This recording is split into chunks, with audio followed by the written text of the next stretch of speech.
Es una bendición poder estar con vosotros compartiendo y no sé si decir amén y bajarme otra vez, porque creo que el tiempo de alabanza ha sido muy concreto. Yo no sé, he titulado Señor, no entiendo, y yo no sé cuántos de vosotros os podéis identificar conmigo. ¿Cuántas veces me tengo que poner delante del Señor y decirle, Señor, es que no entiendo? No entiendo cómo estás tratando conmigo, no entiendo qué es lo que está pasando en este mundo. Hay tantas cosas que no entiendo. Y cuando estos pensamientos vienen a mi cabeza, hay unos versículos que también vienen a mi cabeza y están en Proverbios capítulo 3. Dice el versículo 5, fíate de Jehová de todo tu corazón y no te apoyes en tu propia prudencia. Reconócelo en todos tus caminos y Él enderezará tus veredas. Es imposible entender a Dios con nuestra mente, porque Dios es soberano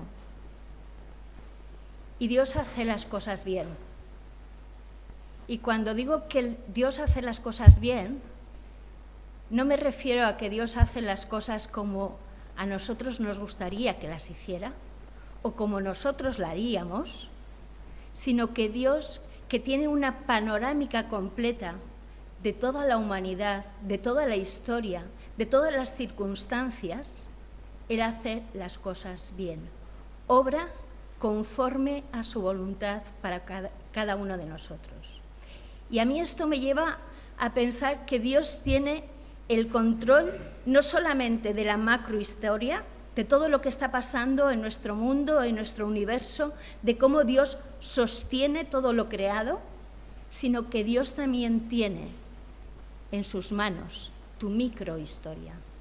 A Dios le importa lo que a mí me pasa, lo que a ti te pasa, aquellas pequeñas cosas que para otros no tendrán trascendencia, pero para nosotros son vitales.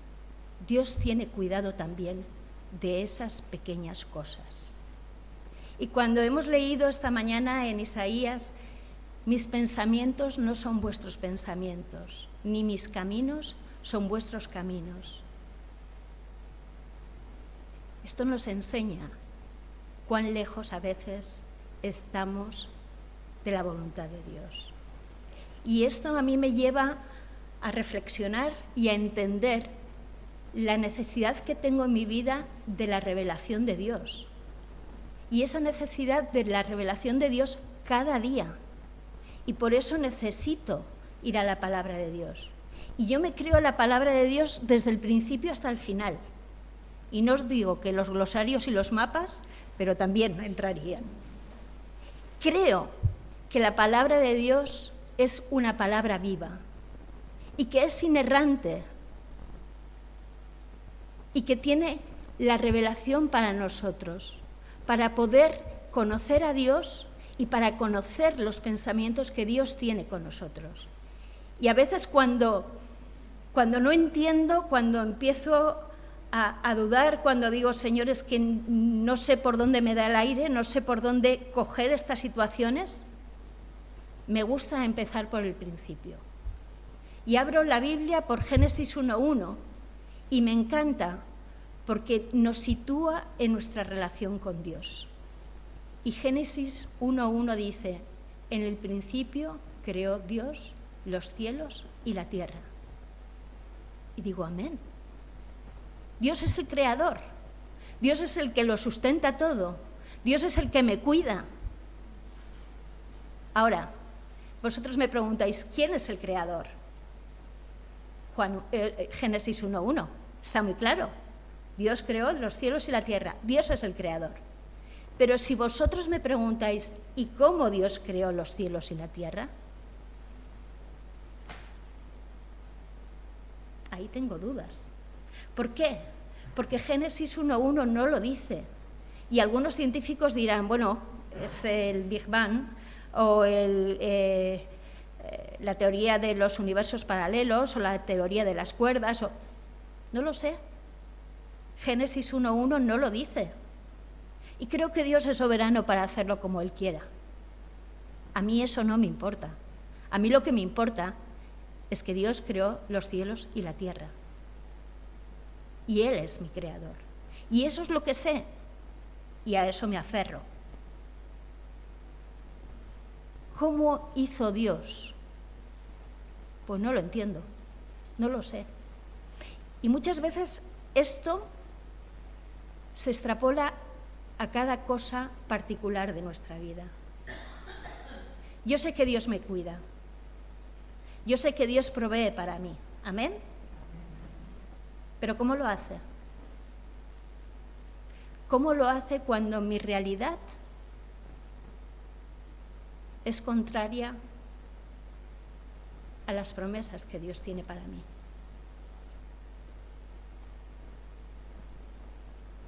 ¿Cómo puedo decir Dios me cuida y cómo Dios provee cuando me he quedado sin trabajo o cuando estoy enferma?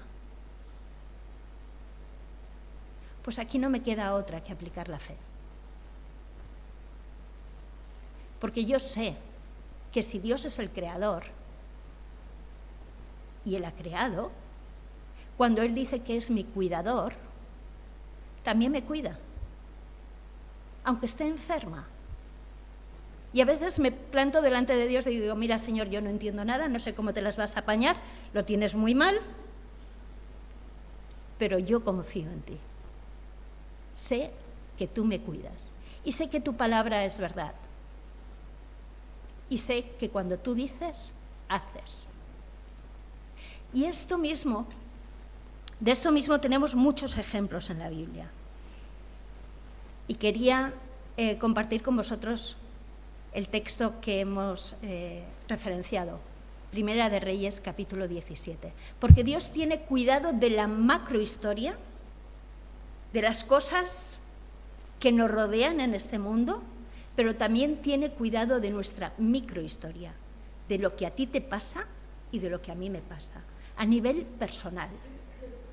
Porque Dios también es un Dios personal. Y eso es lo que hace a Dios, nuestro Padre maravilloso, lo que lo hace diferente de cualquier otro Dios que puedan tener otros. Y es ese cuidado personal con cada uno de nosotros. Ahora bien, en Primera de Reyes, capítulo 17, encontramos la historia de la viuda de Sarepta. Y es curioso porque conocemos muchas cosas de la viuda de Sarepta, pero su nombre no lo conocemos, ¿verdad? Son personajes que aparecen en la Biblia, personas que aparecen en la Biblia, que tienen mucha trascendencia, como la mujer que tocó el manto de Jesús, como el paralítico que fue descendido por los 4 amigos. Son personas que tienen mucha trascendencia en la Biblia, pero que no conocemos sus nombres. Y es curioso porque en los textos hebreos el conocer el nombre es muy importante, porque Dios se relaciona con las personas y cambia su nombre en razón del propósito que tiene para con ellos. Pero también hay personas en la Biblia que las conocemos por sus circunstancias. Y a veces nuestras circunstancias son las que nos definen. No nos define nuestro nombre, ni qué posición ocupamos secularmente, sino cuáles son nuestras circunstancias. Y eso es lo que nos define delante del Señor. Y eso es lo que nos define también delante de los hermanos. Y aquí tenemos a una mujer que sabemos que es viuda. Y sabéis, en el Antiguo Testamento, en la historia antigua, ser viuda era una mala cosa, porque no había seguridad social. Ahora nos quejamos de las pensiones, pero gracias a Dios por las pensiones. Y gracias a Dios también, porque Dios en su misericordia tuvo en cuenta a las viudas en el pueblo de Israel. Y desde el principio, en el Pentateuco, Dios vigiló porque las viudas y los huérfanos no estuviesen desprotegidos. Y es nuestra labor en la Iglesia cuidar de las viudas también y de los huérfanos. Así que esa es la herencia que Dios nos ha dejado. Pero aquí tenemos una mujer que era viuda y que era de Sarepta. Sarepta era una ciudad que pertenecía al reino de Sidón, ¿vale? Y era una ciudad pagana. Entonces, ser viuda y estar en una ciudad pagana donde no ejercía la autoridad del Pentateuco, de las leyes de Dios, todavía era más difícil, porque no tenía futuro. La seguridad social de las viudas era tener un hijo, pero es que esta mujer tenía un hijo, pero era pequeño, así que de poco le podía servir. Pero vamos a meternos en la macrohistoria de este pasaje, y para eso tenemos que ir a los primeros versículos, ¿no? ¿Por qué la viuda de Sarepta aparece en la Biblia? Pues la viuda de Sarepta aparece en la Biblia porque tiene una intervención con el profeta Elías. Y Elías, en los primeros versículos del capítulo 17, nos dice que fue al rey Acab. El rey Acab era un rey de Israel. Sabéis que el reino se había dividido y el reino del norte tenía su capital en Samaria, y el rey Acab se había casado con la hija del rey de Sidón, que se llamaba Jezabel. Yo no sé cuántas Jezabel conocéis dentro del mundo evangélico. Yo solamente conozco una. Hay una Jezabel en mi iglesia. Le puso por nombre Jezabel su madre para hacerle el mayor daño posible a su abuela. Su abuela era creyente, la madre de la niña no era creyente, y para hacerle el mayor daño posible la llamó Jezabel, porque Jezabel era una reina que perseguía a los profetas del Señor. Los perseguía y los mataba. Por eso en ninguna iglesia, ninguna mujer con 2 dedos de frente pondría a su hija: te vas a llamar Jezabel. Jezabel era una reina mala, malísima, ¿vale? Si se hace una película de Disney, la mala es Jezabel. Así que Elías va al rey de Acab y le dice: mira, te has casado con Jezabel y ahora tú quieres implantar en este reino todos los altares a Baal, al dios de tu mujer. Y esto a Dios no le agrada. Y para que veas que Dios está enfadado con la decisión que tú has tomado, va a haber sequía en la tierra. Y ni lloverá, ni brotará el rocío, hasta que yo lo diga. Cuando Jezabel se entera de esto, pues evidentemente no le agrada y persigue a Elías. Y Elías se refugia al lado de un arroyo. Y está muy bien, o sea, la macrohistoria está mal, porque va a haber sequía en toda la tierra de Israel, pero la microhistoria está bien, porque Elías tiene sus necesidades cubiertas. Él tiene agua y él tiene un cuervo que le da comida por la mañana y por la tarde. Nosotros, que somos más creyentes, comemos varias veces, comemos 3 o 4 veces o 5, ¿vale? Pero Elías estaba alimentado 2 veces. Por lo tanto, Dios proveyó para Elías. La macrohistoria está mal, pero la microhistoria, la situación personal de Elías, está bien. Pero ¿sabéis lo que pasa? Que cuando lleva ya un tiempo de sequía, el arroyo se seca. Así que lo que Elías había profetizado para el rey Acab toca su vida. Le empieza a afectar. Y Elías, en vez de lamentarse y decir: Señor, no entiendo, vamos a ver, he profetizado contra el rey Acab y me parece muy bien que haya sequía y que no llueva, pero ¿y ahora yo? ¿Ahora yo cómo me voy a alimentar? Y Dios le dice: no te preocupes, yo he previsto para ti que te vayas a Sarepta y allí una viuda te va a alimentar. Y si yo fuera Elías, hubiera dicho: Señor, no entiendo. que no hay ciudades en Israel y en Judá que te temen a ti para que yo pueda ir allí a refugiarme? ¿Que me tienes que mandar a Sarepta, esa ciudad que pertenece al rey de Sidón, al padre de Jezabel, al padre de esa que me quiere matar? ¿Y tú me quieres llevar allí? Dios obra de maneras que no podemos entender. Pero Dios tenía un propósito para esto.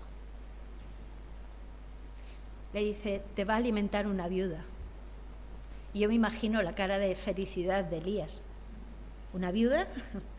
Las viudas están para que las ayudemos. Bueno, igual es una terrateniente. O igual voy a Sarepta y hay allí un resort 5 estrellas y todo va bien, ¿no? Pero no, me va a alimentar una viuda. Y es increíble porque Elías no pone en duda la palabra de Dios. Elías obedece. Yo hubiera puesto 50.000 excusas.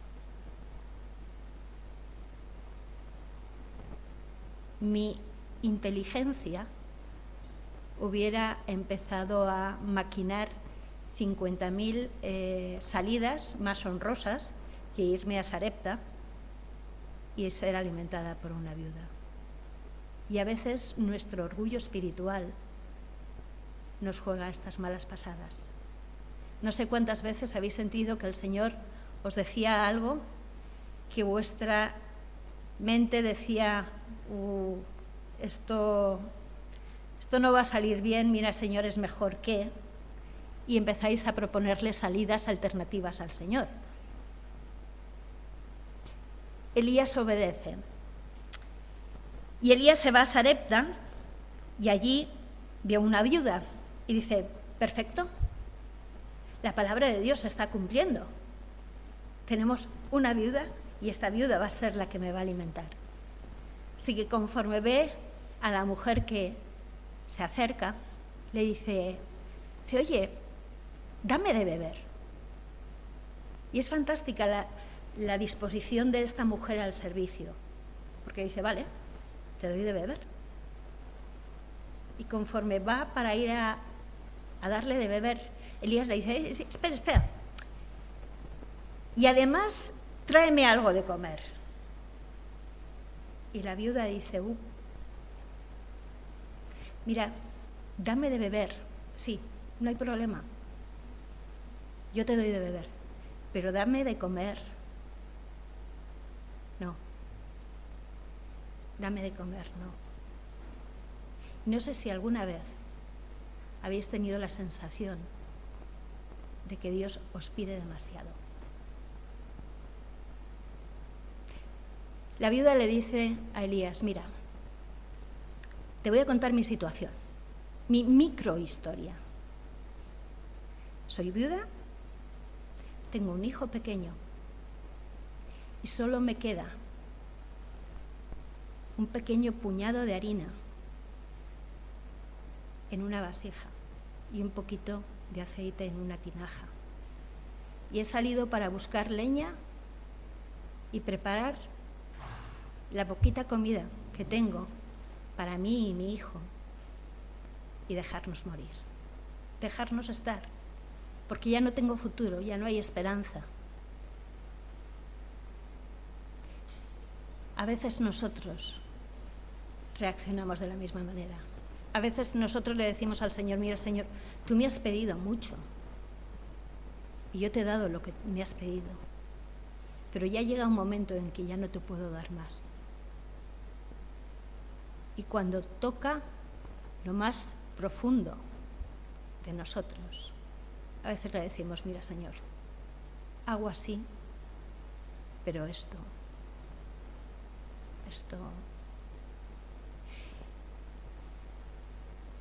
Y sabéis, es estupenda la reacción que tiene Elías. Porque Elías podría haber dicho,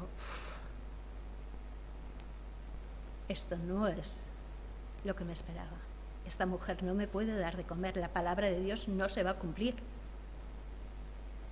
Pero Elías piensa, perfecto, ¿no tienes nada para darme? Esto es perfecto, porque no va a ser por ti, ni va a ser por mí. Va a ser un milagro de Dios lo que va a ocurrir. Y le dice, no tengas temor, no temas.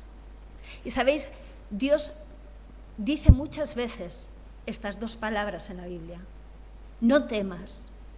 Y nos lo dice siempre que lo que nos pide está por encima de nuestras expectativas. Cuando lo que nos promete no coincide con la realidad que estamos viviendo y parece que es un mundo lo que tenemos que dar el paso, ahí nos dice, no temas. No temas porque yo estoy contigo. No temas porque este trabajo no es tuyo, es mío. No temas porque no eres tú el que tiene que proveer, voy a ser yo el que voy a proveer. Y es muy importante el versículo 13,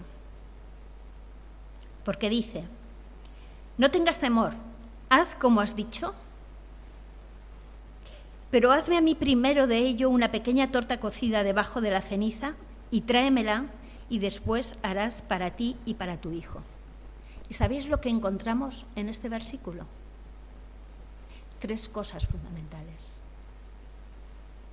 No temas, cree. Haz como has dicho, obedece. Y hazme a mí primero de ello una pequeña torta cocida. Prioriza. Da primero para el Señor. Y cuando nosotros nos enfrentamos a situaciones donde no entendemos nada, lo único que se pide de nosotros es lo único que podemos dar. Y es, cree, obedece y pon al Señor en primer lugar. Olvídate de todas las circunstancias que te rodean. Prioriza. Prioriza, da al Señor en primer lugar. Así que, ¿no sabes cómo vas a salir de esta? Cree. Aplica fe. Aplica fe. ¿Te sientes turbado y angustiado? ¿Con dudas? ¿No sabes por dónde va a salir el sol? Da igual, obedece. Obedece. Y en último lugar, prioriza. No te olvides de que el Señor es lo primero. Esta semana, en uno de mis devocionales, estaba meditando sobre la iglesia en Apocalipsis y pensaba en ese versículo que dice, tengo contra ti que has dejado tu primer amor. Y pensaba en las veces que había interpretado este versículo como, es que tengo que volver a como cuando me convertí. No sé cuántas veces vosotros lo habéis interpretado así. A esa oración, a ese deseo del Señor, a ese, no sé, a esos ayunos, a esa... Y pensaba, no, es que eso no es volver al primer amor. Las experiencias pasadas son irrepetibles. Y si a veces pensamos que podemos repetir ese deseo que teníamos del Señor cuando nos convertimos, nos equivocamos. Olvidar el primer amor es olvidar que el Señor, tu Dios, el Señor uno es. Y amarás al Señor con todo tu corazón, con toda tu mente, con todas tus fuerzas. Eso es el primer amor. Volver a poner al Señor en primer lugar. Volver a amar al Señor con todo nuestro corazón, con toda nuestra mente. Yo no sé cuántos años lleváis vosotros de creyentes, pero a veces cuantos más años llevamos de creyentes, más nos relajamos a veces en algunas cosas, porque parece que las damos por hechas, las damos por sabidas, ocupamos nuestra mente en otras cosas, tenemos otras prioridades y nos olvidamos del Señor que nos creó, de ese Creador que nos sustenta. Y es a Él al que tenemos que tener en primer lugar, en todo momento, cada día de nuestras vidas. Así que, frente a la obediencia está la bendición. Haz como has dicho, porque Jehová, Dios de Israel, ha dicho así en el versículo 14: la harina de la tinaja no escaseará, ni el aceite de la vasija disminuirá, hasta el día en que el Señor haga llover sobre la faz de la tierra.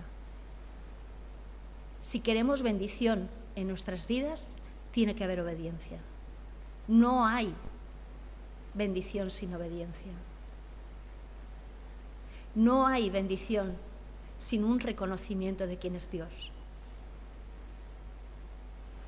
Y es curioso el versículo 15, dice, entonces ella fue e hizo como le dijo Elías. Ella no dudó, creyó. Dice, y comió él y ella y su casa.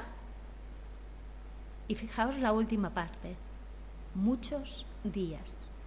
La bendición de Dios no es para hoy, no es para mañana, es para muchos días. Si hay obediencia, la bendición es para muchos días. Por lo tanto, la palabra que Dios le había dado a Elías de que una viuda te mantendría, se cumple. Y se cumplió muchos días. Y esto es fantástico, ¿verdad?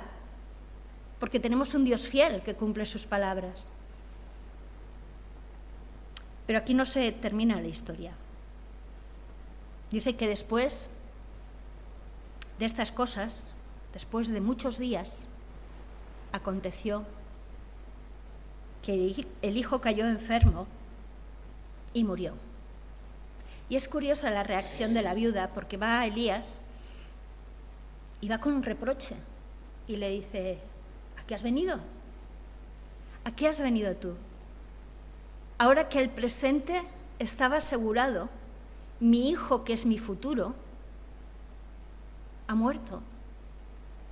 Si tú no hubieras venido, mi hijo no hubiera muerto. ¿Cómo has permitido que mi hijo muriese? Y fijaos que Elías comprende muy bien la situación de la mujer.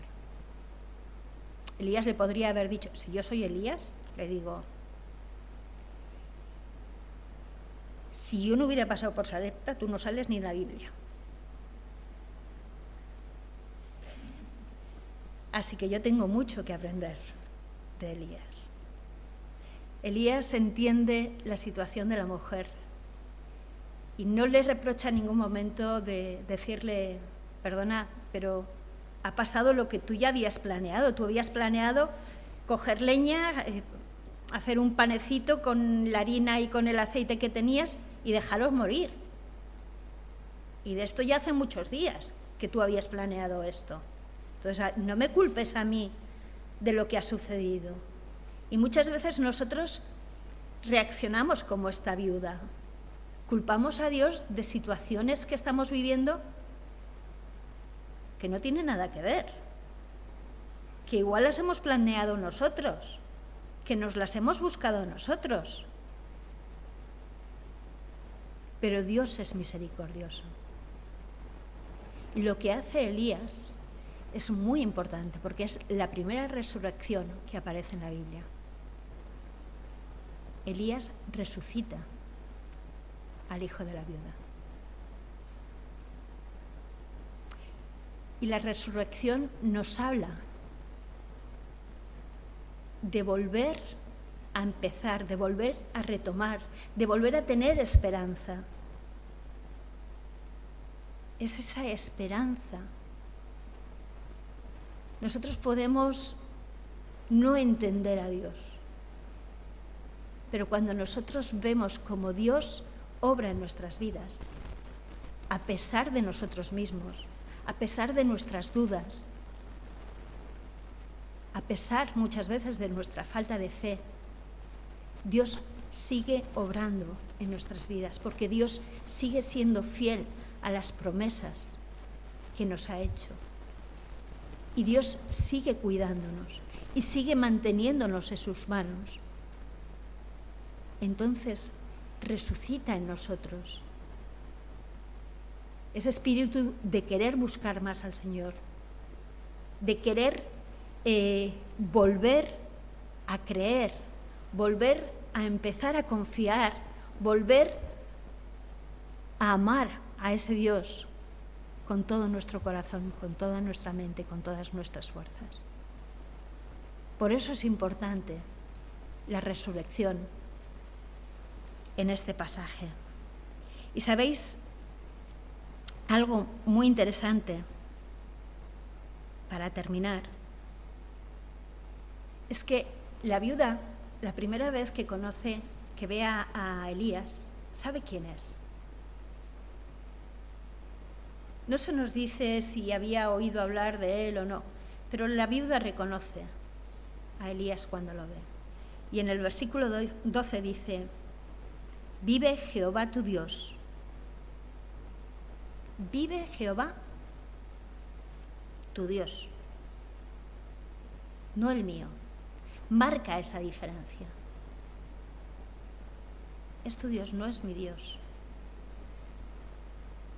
Y creo que a mí me gustaría estar enfocada al versículo 24, a esa diferencia que marca la viuda en su discurso. Entonces la mujer dijo a Elías: ahora conozco que tú eres varón de Dios. Ahora conozco que tú eres una mujer de Dios y que la palabra de Jehová es verdad en tu boca. Y hermanos, esto es muy importante para nosotros, para cada uno de nosotros. Porque la gente de la calle, nuestros compañeros de trabajo, saben que somos creyentes.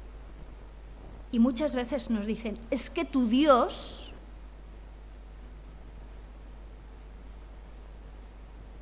Pero qué importante y qué esperanza nos da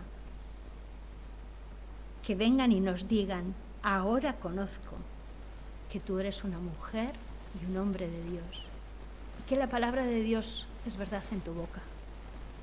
Porque esto lo que nos dice es que nuestro testimonio está influyendo en todos aquellos que nos rodean.